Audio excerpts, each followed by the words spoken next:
देखिए, अब आप लोगों के पास टाइम बहुत कम है। अब हम चैप्टर वाइज नहीं पढ़ाएंगे आप लोगों को, अब टॉपिक वाइज पढ़ाया जाएगा। तो देखिए, सबसे पहले देख लेते हैं मनुष्य के पाचन तंत्र का नामांकित चित्र या पाचन रस पर संक्षिप्त टिप्पणी लिखिए।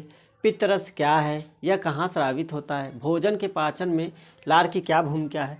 तो इस तरह से सारे क्वेश्चन जो है पाचन तंत्र का एक ही वीडियो के माध्यम से भी देख लेना, या तो फिर घर पे जाकर इसका रिवीजन कर लेना। इसके माध्यम से कैसे क्वेश्चन बनाया गया है, देखिए जैसे कि लार ग्रंथि। अब ऐसे अगर हम देखें पाचन तंत्र, तो पहले तो यही फिगर ही है, इस फिगर से ही एक क्वेश्चन है 4 नंबर का, ये फिगर पर ही आधारित हो गया। लार ग्रंथि, ग्रसनी, निगल द्वार या ग्रास नली, इसी को ये सबसे लंबी नली है। अमाशय, छोटी आंत, बड़ी आंत, मलाशय, गुदा द्वार, अग्नाशय, पित्त रस, लीवर। तो हम इसमें एक एक पॉइंट का टॉपिक वाइज आप लोगों को बताएंगे, और अभी तक एक एक अंग का भी क्वेश्चन बना है। जैसे देख लिया जाएगा तो लार ग्रंथि क्या है, अभी हम बताएंगे लार ग्रंथि के बारे में, ठीक। उसके बाद ग्रसनी के बारे में। तो देख रहे हैं ना, 2012, 16, 18, 19 में आया है। तो आइए स्टार्ट करते हैं। तो सबसे पहले हम लार ग्रंथि लेते हैं। क्या लेते हैं? लार ग्रंथि। कि लार ग्रंथि है क्या, लार ग्रंथि के बारे में देखते हैं, ठीक। तो देखिए, जब हम भोजन खाते हैं, तो जब भोजन खाते हैं तो पेट में कैसे जाता है, ये कार्य कौन करता है, ये इसी के माध्यम से होता है। तो भोजन को निगलने का कार्य किसके माध्यम से हो रहा है? लार के माध्यम से हो रहा है। किसके माध्यम से हो रहा है? भोजन को निगलने में सहायता करता है, भोजन को निगलने में सहायता करता है। देखिए, ये तो भोजन को निगलने में सहायता करता है, लेकिन हम लोग सभी जानते हैं कि जैसे कि सूखी रोटी है, अगर आप उसको खा रहे हैं चबा चबा कर, तो कुछ देर बाद वो क्या होता है, हमारे लार में मिलता है, और जैसे ही लार में मिलने के बाद वो मीठा लगने लगता है। सभी को पता है कि नहीं? तो आइए देखते हैं कैसे ये कार्य क्या करता है, कि कैसे ये मीठी लगने लगती है हमें। अब देखिए, जैसे हमारे भोजन में प्रोटीन भी होता है, कार्बोहाइड्रेट भी होता है, वसा होता है। अब इस तरह के जो क्वेश्चन है ना, ये लार ग्रंथि से आप लोगों को तो हाई स्कूल वाले हैं आप लोग, ये बहुत बड़ी बड़ी क्लासों में भी पूछा जाता है। यहाँ तक कि इससे क्वेश्चन आप पुलिस वाले जो भी भैया लोग तैयारी करते हैं, उनसे जाके पूछिएगा कि लार ग्रंथि से पूछा जाता है कि नहीं। अब जैसे आ गया, पुलिस में भी इससे पूछ लिया जाता है, यहाँ तक कि पीसीएस में कि लार ग्रंथि किसका पाचन करता है। तो हमने क्या बताया कि लार ग्रंथि जो हम भोजन है, भोजन में वसा भी होता है, प्रोटीन भी होता है, कार्बोहाइड्रेट भी होता है। तो लार ग्रंथि किसका पाचन करता है? ये कभी कभी कार्बोहाइड्रेट का भी पाचन करता है। कार्बोहाइड्रेट का पाचन कौन करता है? तो लार ग्रंथि। अब देखिए, लार ग्रंथि में कुछ एंजाइम भी पाए जाते हैं। क्या पाए जाते हैं? एंजाइम पाए जाते हैं। तो एंजाइम क्या होता है? एंजाइम भी एक प्रकार का क्या है? प्रोटीन है। एक प्रकार का क्या है? प्रोटीन है। तो आइए एंजाइम के बारे में बताते हैं कुछ। तो जो एंजाइम होता है, एंजाइम, लार क्या है? एक प्रकार का है, एंजाइम है, एंजाइम है, ठीक है। अब इसमें कौन सा एंजाइम पाया जाता है? तो लार ग्रंथि में टाइलिन नामक एक एंजाइम पाया जाता है। यही कार्य सबसे मुख्य कार्य इसी का होता है। तो एंजाइम होता है, उस एंजाइम का नाम क्या है? इस एंजाइम का नाम है टाइलिन नामक एंजाइम, टाइलिन एंजाइम। अब देखिए, जो टाइलिन एंजाइम होता है वो क्या कार्य करता है? टाइलिन एंजाइम का मुख्य कार्य है कि जैसे कि रोटी हो या कोई भोजन हो, भोजन में क्या होता है? मंड होता है। क्या होता है? मंड होता है। और ये क्या करता है टाइलिन एंजाइम? मंड को शर्करा में चेंज कर देता है। किस में चेंज कर देता है? शर्करा में। इसका मेन मुख्य कार्य यही है टाइलिन एंजाइम का, कि मंड को शर्करा में चेंज कर देता है। जैसे कि जो सूखी रोटी होती है, कुछ देर बाद आप चबाने लगेंगे तो वो क्या हो जाएगा? मीठी आने लगेगी, ठीक है। क्या आने लगेगा? मीठी आने लगी। तो हमने सबसे पहले क्या देखा? लार ग्रंथि के बारे में, ठीक है। तो फिर से एक बार देख लेते हैं लार ग्रंथि के बारे में। ये क्या करता है? भोजन को निगलने में सहायता देता है। जैसे ही हम भोजन को खाते हैं तो वो सीधे ही निगल कर कहाँ जाता है, हमारे पेट में पहुंच जाता है ना। तो ये भोजन को निगलने का कार्य करता है। फिर क्या करता है, ये कार्बोहाइड्रेट का भी पाचन करता है। अब अगर आप लोगों से ये देखिए, एक क्वेश्चन ऐसे भी बना है, यहाँ तक कि जो भी पीसीएस की तैयारी करते हो या तो इस तरह के जैसे पुलिस की हो गई, बहुत सी वैकेंसी में ये पूछ लिया जाता है कि भोजन का पाचन कहाँ से शुरू होता है। तो भोजन का पाचन जो होता है, ये जो मुख नहीं है, मुख, यहीं से शुरू हो जाता है। भोजन का पाचन कहाँ से हो जाता है, शुरू मुख से ही। तो ये क्वेश्चन ऑप्शन दे दिया जाता है, मुख से कि जीभ से कि ग्रसनी से कि अमाशय से भोजन का पाचन कहाँ से शुरू होता है। इस तरह से ऑप्शन 4 ऑप्शन दे दिया जाएगा। तो कहाँ से शुरू होता है, मुख से ही आप लोगों का भोजन का पाचन शुरू हो जाता है। क्यों शुरू हो जाता है, ये लार की वजह से।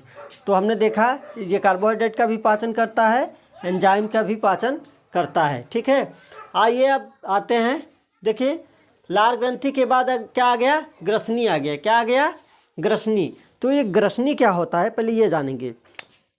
तो देखिए ये कुल मिलाजुला के एक मुखगुआ है। क्या है, एक मुखगुआ है, और इसी के पिछले भाग को ग्रसनी कहते हैं। मुखगुआ, अब जैसे जाहिर सी बात है ये मुख है सामने, इसी के पीछे भाग को ही क्या कहेंगे, ग्रसनी कहेंगे।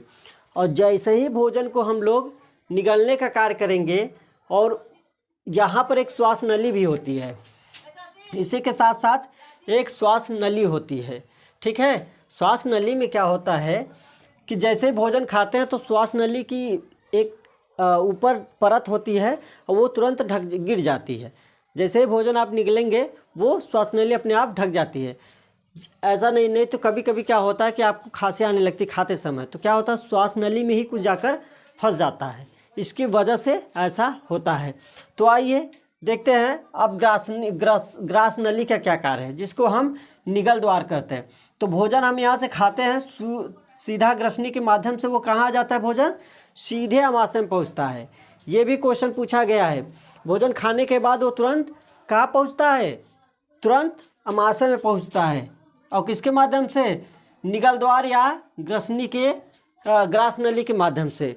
इसको ये सबसे बड़ी या सबसे लंबी नली होती है। ठीक है, अब आगे चलते हैं अमाशय के बारे में। तो आइए अब देखते हैं अमाशय के बारे में। अमाशय क्या है, ठीक है, हम लोग देख लिए लार ग्रंथि, ग्रसनी और ग्रास नली। अब आता है भोजन हमारे सीधा कहाँ, अमाशय में। तो अमाशय के बारे में आइए देखते हैं। ठीक है,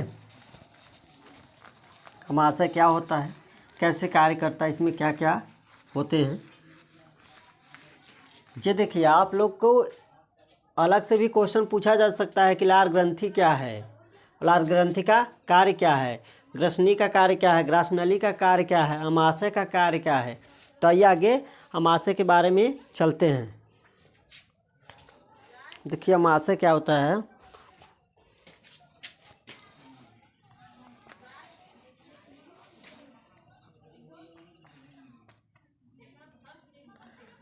देखिए अमाशय के बारे में चलते हैं। ठीक है, तो सबसे पहले इतना जान लीजिए, यहाँ पर कार्बोहाइड्रेट का पाचन नहीं होता। हमने क्या कहा था कि कई क्वेश्चन ऐसे बनाए जाते हैं, उसमें ऑप्शन दे दिया जाएगा कि अमाशय, ठीक, लार। तो अगर ये यहाँ पर अब कार्बोहाइड्रेट का पाचन नहीं होता है। अमाशय जो होता है, इसका मुख्य कार्य क्या होता है कि सीधे भोजन किस में आ जाता है, अब अमाशय में। अब यहाँ आकर भोजन रुकेगा। क्या होगा, भोजन कुछ देर तक रुकेगा। अब देखिए भोजन कितने देर तक रुकता है। तो अमाशय में सबसे पहले भोजन 3 से 4 घंटे रुकता है। कितने रुकता है, 3 से 4 घंटा। ठीक है, यहाँ क्या होता है, ये आहार नाल का सबसे बड़ा भाग होता है। देखिए ये जितने भी आहार नाल का सबसे बड़ा भाग है, ठीक है, इसकी चौड़ाई लगभग 24 सेमी होती है। चौड़ाई कितनी होती है, 24 सेमी, और लंबाई 10 सेमी लगभग। ठीक, अमाशय के बारे में। तो देखिए अब यहाँ पर क्या होगा कि अमाशय की जो दीवार है, ये अमाशय की दीवार पे जानते हैं क्या पाई जाती है, जठर ग्रंथि पाई जाती है। क्या पाई जाती है, जठर ग्रंथियाँ पाई जाती है। जो भोजन को पचाने में बहुत सहायक होगा। क्या पाया जाएगा यहाँ पर? इनकी दीवारों में क्या पाया जाता है? अमाशय की दीवार में जठर ग्रंथि पाई जाती है, जठर ग्रंथि पाई जाती है। देखिए अब इन्हीं जठर ग्रंथि से कौन सा रस निकलता है? ये जठर ग्रंथि से कौन सा रस निकलता है? तो यहाँ से जठर रस, कौन सा रस निकलता है? जठर रस। तो इस जठर ग्रंथि से यहाँ से जठर रस निकलता है। और जठर रस में क्या क्या है, जैसे कि इसमें हम देख सकते हैं जठर रस में क्या क्या है। आइए देख लेते हैं, थोड़ा सा ऊपर लिखते हैं।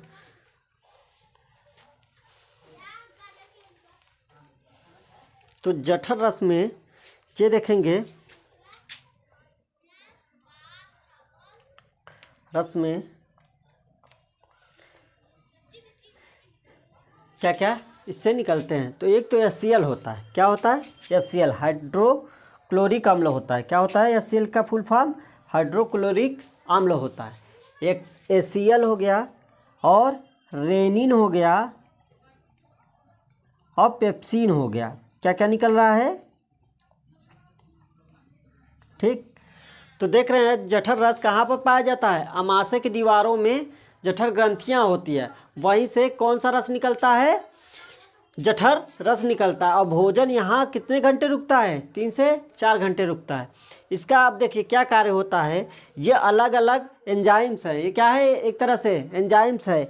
आप ऐसे देख सकते हैं यहाँ पे गैस्ट्रिक लाइपेज भी निकलता है इसी से, गैस्ट्रिक लाइपेज, जिसको हम गैस्ट्रिक जूस भी कह सकते हैं। ठीक है, तो देखिए ये क्या कार्य करता है। अब देखिए इन सब का अलग अलग कार्य है। रेनिन जो होता है ये दूध का पाचन करता है। किसका पाचन करता है? तो हमारे शरीर में ऐसे कितने रस भी हैं जिसका पाचन अलग अलग करता है। जैसे कि हमने ये भी देखा कि लार ग्रंथि में सबसे पहले कौन सा पाचन करता है? ये लार ग्रंथि हमारा कार्बोहाइड्रेट का पाचन करता था। ठीक है, अमाशय में आ गए। अमाशय में जठर रस है। अब जठर रस में देखेंगे क्या क्या। तो ये जो है रेनिन जो है दूध का पाचन करता है। किसका पाचन करता है? दूध का पाचन। और पेप्सिन प्रोटीन का पाचन करता है। किसका पाचन करता है? प्रोटीन का पाचन करता है। और देखिए गैस्ट्रिक लाइपेज जो है वसा का अपघटन करता है। किसका अपघटन करता है? वसा का। किसका अपघटन करता है? वसा का अपघटन करता है। ठीक है, ये आहार नाल का सबसे चौड़ा भाग है। ठीक, आइए आगे चलते हैं। ठीक, आगे क्या है? ये रहा अमाशय। हमने पढ़ा लार ग्रंथि, ग्रसनी, ग्रास नली, अमाशय। अब आते हैं पित्ताशय के बारे में। किसका जिक्र करेंगे? पित्ताशय। इससे पहले एक बार थोड़ा सा रिवीजन कर लेते हैं कि लार ग्रंथि के बारे में। इसका मुख्य कार्य क्या था कि मंड को किस में बदलता था? शर्करा में। क्या करता था? मंड को शर्करा में। और वो कौन सा एंजाइम था? टाइलिन नामक एंजाइम था। फिर हमने देखा ये मुख गुहा का पिछला भाग होता है। इसी से भोजन किस में आ जाती है? ग्रास नली में। और ग्रास नली में कोई भी भोजन रुकता नहीं है, एक पाइप के आकार का होता है। सीधे ही भोजन हमारे कहाँ पहुँचाता है? अमाशय में। फिर हमने देखा कि अमाशय जो है 3 से 4 घंटे भोजन को अमाशय में रखता है। ठीक है, और इनकी दीवारों पे जठर ग्रंथि पाई जाती है। और जठर ग्रंथियों से ही जठर रस निकलता है। क्या क्या होता है? जैसे HCl हो गया, रेनिन हो गया, पेप्सिन हो गया और गैस्ट्रिक लाइपेज हो गया। ठीक है, तो ये रेनिन दूध का पाचन कर रहा है, पेप्सिन प्रोटीन का, और जो है गैस्ट्रिक लाइपेज वसा का पाचन कर रहा है। तो आइए आगे चलते हैं अब पित्ताशय में।